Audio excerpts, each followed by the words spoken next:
আসসালামু আলাইকুম বন্ধুরা, গণিতবিদের নতুন ভিডিওতে আপনাদের সবাইকে স্বাগতম। গণিতবিদের আজকের ভিডিওতে আমি অষ্টম শ্রেণীর বাংলা পাঠ্য বইয়ের তৃতীয় পরিচ্ছেদে 4.3.1 এর প্রশ্নের সমাধান নিয়ে হাজির হয়েছি। এখানে একটি টেবিল দেওয়া আছে এবং টেবিলের পূর্বে লেখা আছে উদ্দেশ্য ও বিধেয় খুঁজি।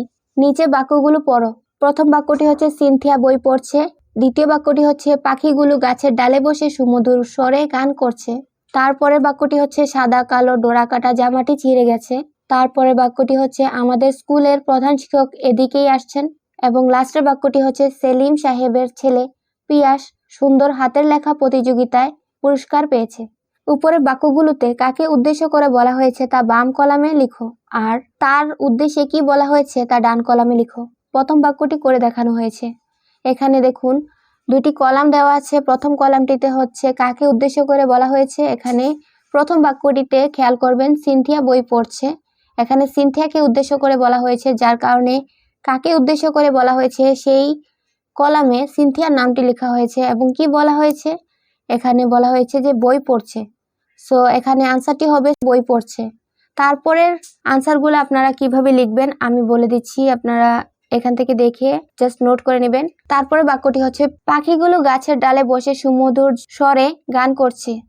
এখানে দেখুন কারা গান করছে, সেটা হচ্ছে পাখি, এবং কি বলা হয়েছে সেটাতে লেখা হবে গাছের ডালে বসে সুমধুর স্বরে গান করছে। তারপরের বাক্যটিতে প্রথম কলামে লিখব সাদা কালো ডোরাকাটা জামাটা কাকে উদ্দেশ্য করা বলা হয়েছে সেই ঘরে লিখতে হবে, এবং কি বলা হয়েছে সেটাতে লিখতে হবে ছিঁড়ে গেছে।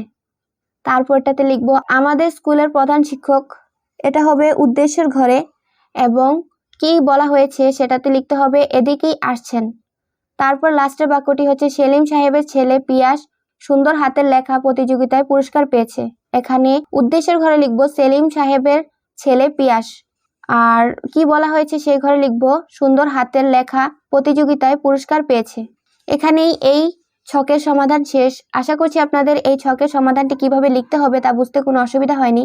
যদি কোনো প্রশ্ন থাকে তাহলে অবশ্যই কমেন্টের মাধ্যমে জানাবেন, আমি আনসার দেওয়ার চেষ্টা করব। সম্পূর্ণ ভিডিওটি দেখার জন্য ধন্যবাদ। দেখা হবে পরবর্তী ভিডিওতে। ততদিন ভালো থাকুন, সুস্থ থাকুন। খোদা হাফেজ।